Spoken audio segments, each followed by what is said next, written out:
25 अप्रैल 2020 भारत को विदेशों से भेजी जाने वाली रकम 23% घटकर $64 अरब रहने की आशंका, ऐसा विश्व बैंक ने कहा है। विश्व बैंक ने कहा है कि कोरोना वायरस महामारी के चलते इस साल भारत को विदेशों से भेजे जाने वाली रकम 23% घटकर $64 अरब रह जाने की आशंका है, जो पिछले साल $83 अरब थी। रिपोर्ट में कहा गया कि कोविड-19 महामारी और इसके चलते लॉकडाउन के कारण इस साल पूरी दुनिया में पैसे भेजे जाने में 20% की कमी आने का अनुमान है।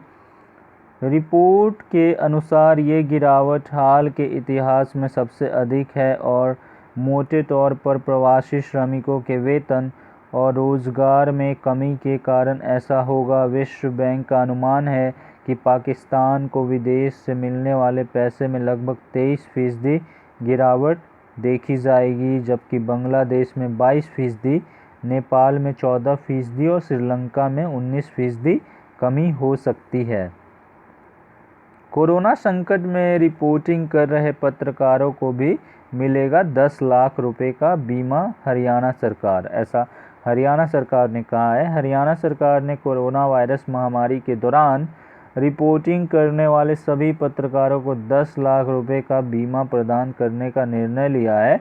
हरियाणा के मुख्यमंत्री मनोहर लाल खट्टर ने 23 अप्रैल 2020 को यह जानकारी दी। मुख्यमंत्री ने घोषणा किया था कि राज्य जब तक अनाज की खरीद चलेगी तब तक यदि किसान या इससे जुड़े हुए अन्य लोगों को कोई हानि होती है तो 10 लाख रुपए का मेडिकल कवरेज सरकार देगी।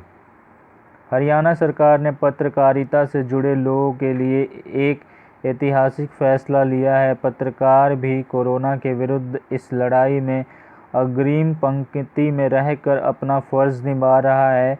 पत्रकार इस समय अफवाहों को फैलने से रोककर सटीक खबरें लोगों तक पहुंचा रहे हैं। भारत की वृद्धि दर इस साल घटकर 0.8% रह जाएगी, फिच रेटिंग एजेंसी ने कहा ऐसा।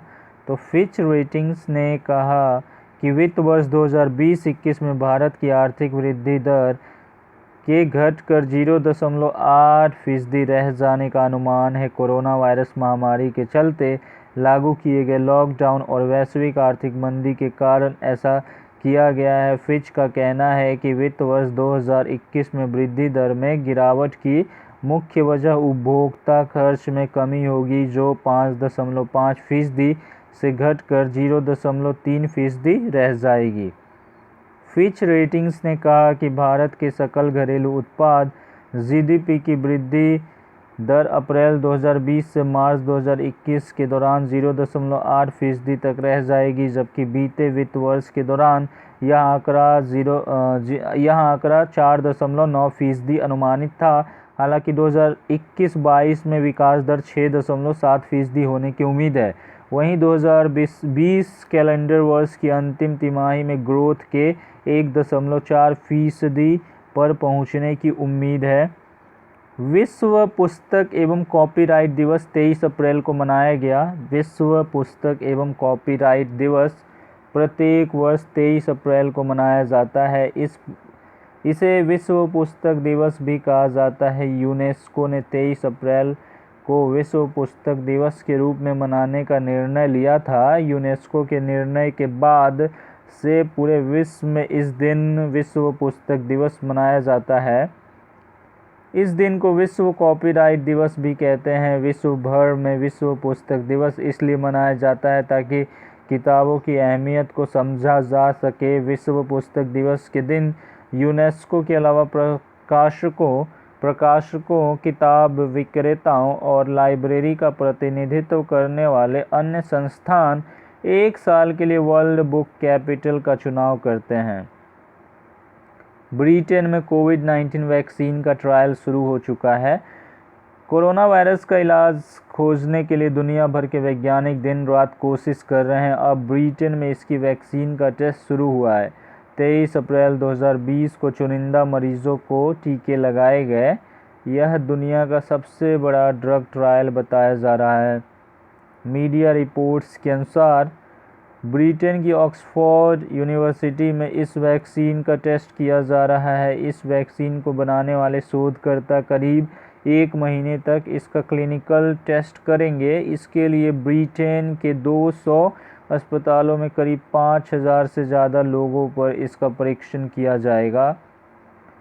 चीन ने WHO को $23 करोड़ की अतिरिक्त सहायता देने का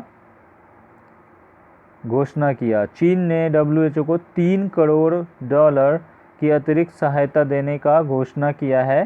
चीन ने कहा कि उसने कोरोना महामारी के इस दौर में WHO की कई स्तर पर मदद की है। चीन ने कहा कि वह कोरोना वायरस से वैश्विक महासंकट से निपटने हेतु WHO को $3 करोड़ की अतिरिक्त सहायता दान करेगा। इससे पहले चीन ने WHO को $2 करोड़ दिया था। अमेरिका के राष्ट्रपति ट्रंप ने WHO पर कोरोना वायरस वैश्विक महामारी से निपटने के लिए सही से कदम नहीं उठाने और दूसरे देशों की करतूतों पर पर्दा डालने का आरोप लगाया था। अमेरिका के राष्ट्रपति डोनाल्ड ट्रंप का आरोप है कि WHO का रवैया पक्षपाती है और वह चीन के पक्ष में झुका हुआ है। सरकार का बड़ा फैसला, जुलाई 2021 तक केंद्रीय कर्मचारियों को नहीं मिलेगा बढ़ा हुआ DA। केंद्र सरकार आने वाली 30 जून 2021 तक अब 1 जनवरी 2020, 1 जुलाई 2020 और 1 जनवरी 2021 से बकाया किसी राशि या अतिरिक्त किस्तों का भुगतान नहीं करेगी। सरकार अब 1 जुलाई 2021 को महंगाई भत्ते और महंगाई राहत में किसी भी नई बढ़ोतरी के साथ पिछली बढ़ोतरी के सभी बकाये के बारे में विचार करेगी। लगातार बढ़ती हुई महंगाई की भरपाई करने के लिए केंद्र सरकार द्वारा अपने सभी सरकारी कर्मचारियों को दी जाने वाली राशि महंगाई भत्ता कहलाती है। इसी तरह महंगाई राहत सरकारी पेंशनरों को दी जाने वाली राशि है। केंद्रीय रक्षा मंत्री राजनाथ सिंह ने किया देश की पहली मोबाइल लैब का उद्घाटन। केंद्रीय रक्षा मंत्री राजनाथ सिंह ने लैब का उद्घाटन करते हुए कहा कि DRDO की इस बात के लिए काफ़ी तारीफ की जानी चाहिए कि महज 15 दिन में बायो सेफ्टी लेवल 2 और लेवल 3 के लैब की शुरुआत कर दी गई। ऐसी लैब तैयार करने में लगभग 6 माह का समय लगता है, लेकिन कोरोना के खतरे को देखते हुए इसे 15 दिन में ही बनाया गया। कोरोना वायरस की जांच के लिए देश में अपनी तरह की यह पहली लैब तैयार की गई है। देश की इस पहली मोबाइल लैब को सिर्फ 15 दिन में तैयार किया गया है। DRDO ने कोविड-19 की स्क्रीनिंग और इस पर रिसर्च के लिए यह लैब तैयार किया है। राष्ट्रपति ने अध्यादेश को दी मंजूरी, स्वास्थ्य कर्मियों पर हमले करने वालों को होगी कड़ी सज़ा।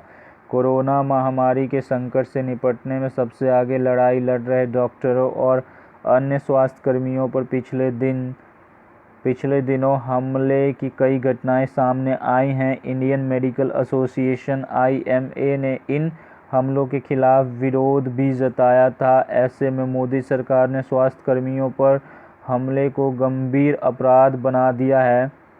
केंद्रीय मंत्रिमंडल ने महामारी के दौरान स्वास्थ्य कर्मियों तथा संपत्ति की रक्षा के लिए महामारी रोग संशोधन अध्यादेश 2020 की उद्घोषणा को मंजूरी दी थी।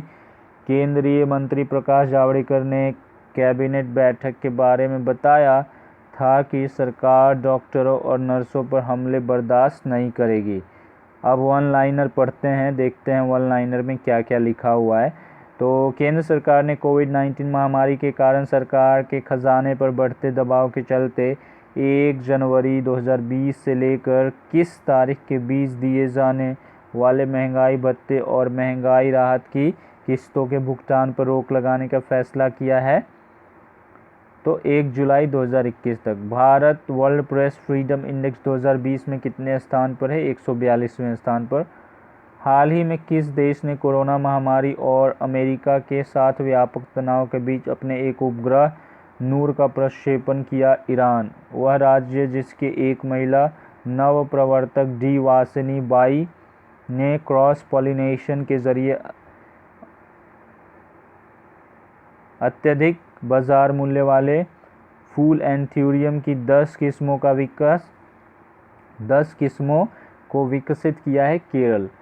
अगला है विश्व पुस्तक और कॉपीराइट दिवस किस दिन मनाया जाता है? तो 23 अप्रैल को मनाते हैं। ठीक है। अगला है राष्ट्रीय पंचायती राज दिवस किस दिन मनाया जाता है? तो 24 अप्रैल को। अगला है हाल ही में किस देश ने आर्कटिक क्षेत्र में रूसी और चीनी प्रभाव को कम करने के लिए ग्रीनलैंड को 92 करोड़ रुपए की आर्थिक मदद देने की घोषणा की है? अमेरिका ने ऐसा किया है। अगला है हरियाणा के मुख्यमंत्री मनोहर लाल खट्टर ने बताया कि कोरोना वायरस महामारी के बीच राज्य में रिपोर्टिंग करने वाले सभी पत्रकारों को कितने लाख रुपए का बीमा देगी? 10 लाख रुपए का बीमा देगी। अगला है फिच रेटिंग्स ने कोरोना वायरस महामारी के चलते लागू किए गए लॉकडाउन का हवाला देते हुए 2020-21 में भारत की आर्थिक वृद्धि दर का अनुमान घटाकर कितने प्रतिशत कर दिया गया है? तो 0.8%। अगला है चीन ने हाल ही में विश्व स्वास्थ्य संगठन WHO के लिए कितने करोड़ डॉलर के अतिरिक्त अनुदान की घोषणा की है? तो 3 करोड़ डॉलर। तो thank you. Please subscribe the channel, like and share the video with your family and friends. जय हिंद, जय भारत, वंदे मातरम।